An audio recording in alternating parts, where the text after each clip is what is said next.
Good evening, and thank you for joining us. We're going to begin tonight with that sweeping decision to send more than 1 million children in New York City back to school, in a move that has enormous implications for families across the U.S.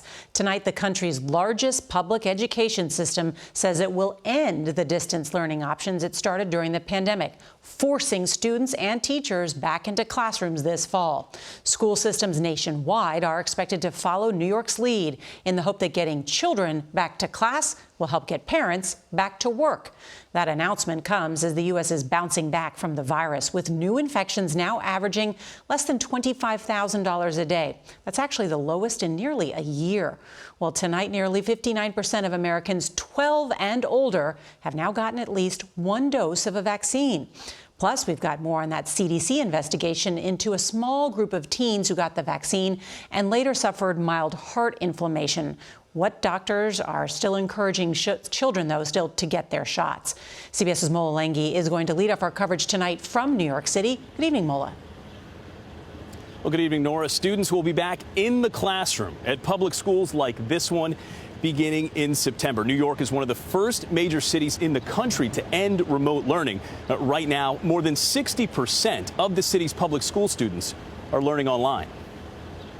Tonight, there's another sign of life returning to normal. The nation's largest school district, with more than 1 million students, will end remote learning beginning this fall.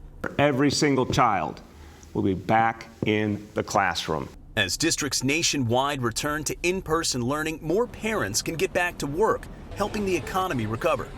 This is going to be crucial for families. So many parents are relieved, I know. And it's also going to help us move this whole city forward. The news comes as nearly half of the country's adults are now fully vaccinated, and the number of COVID cases in children fell for a second straight week. A small study has found that most children who suffer from MIS-C, a rare post-COVID syndrome where different body parts become inflamed, recover after about 6 months. But the CDC is investigating several dozen reports of inflammation of the lining of the heart in teenagers who received either the Pfizer or Moderna vaccines. Fortunately, they seem to be rare cases.